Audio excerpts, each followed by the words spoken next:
Indigenous Student of the Year, Rachna. ಎಲ್ಲರೂ ನಿನ್ನನ್ನ ಈ ಊರ್ಮಿಳಾಗಿಂತ ಬುದ್ಧಿವಂತೆ ಅಂತ ಹೇಳ್ಬೋದು. ಅದು ನನಗೂ ಅನ್ನಿಸ್ಬೇಕಲ್ವಾ? ಅದಕ್ಕೆ ನಾನ್ ಹೇಳಿದ್ದೆಲ್ಲ ಮಾಡಿ ಗೆದ್ರೆ ನಾನು ನಿನ್ನನ್ನ ಬುದ್ಧಿವಂತೆ ಅಂತ ಒಪ್ಕೋತೀನಿ. ಹೇಳಿ ಮೇಡಮ್, ಏನ್ ಮಾಡ್ಬೇಕು? ಈ ಟೇಬಲ್ ಮೇಲಿಂದ ನಿನ್ ಕೈ ಸಹಾಯ ಇಲ್ಲದೆ ನೀರಿನ ಗ್ಲಾಸ್ ಅನ್ನ ಮೇಲಕ್ಕೆತ್ತಬೇಕು. ಮೇಡಮ್, ನೀವೇನ್ ಮಾಡ್ಬೇಕು ಅಂತ ಹೇಳಿದ್ರಿ? ನಿನ್ ಕೈ ಸಹಾಯ ಇಲ್ಲದೆ ಗ್ಲಾಸ್ ಅನ್ನ ಎತ್ತಿ ತೋರ್ಸು ಅಂತ ಹೇಳಿದೆ. ನಂಗೆ ಅರ್ಥ ಆಗ್ಲಿಲ್ಲ, ಇನ್ನೊಂದ್ಸಲ ಹೇಳಿ. ಗ್ಲಾಸ್ ಅನ್ನ ಎತ್ತು ಅಂತ ಹೇಳಿದ್ದು. ಮೇಡಮ್, ನೀವೇನ್ ಹೇಳ್ತಿದ್ದೀರಿ ನಂಗೆ ಅರ್ಥ ಆಗ್ತಿಲ್ಲ.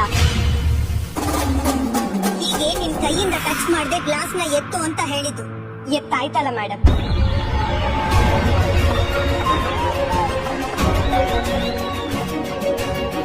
ಮಾಡಿ, ನಂಗೆ ನಿಮ್ ಕೈಯಾರ ಟ್ರೋಫಿ ಕೊಡ್ತೀರಾ?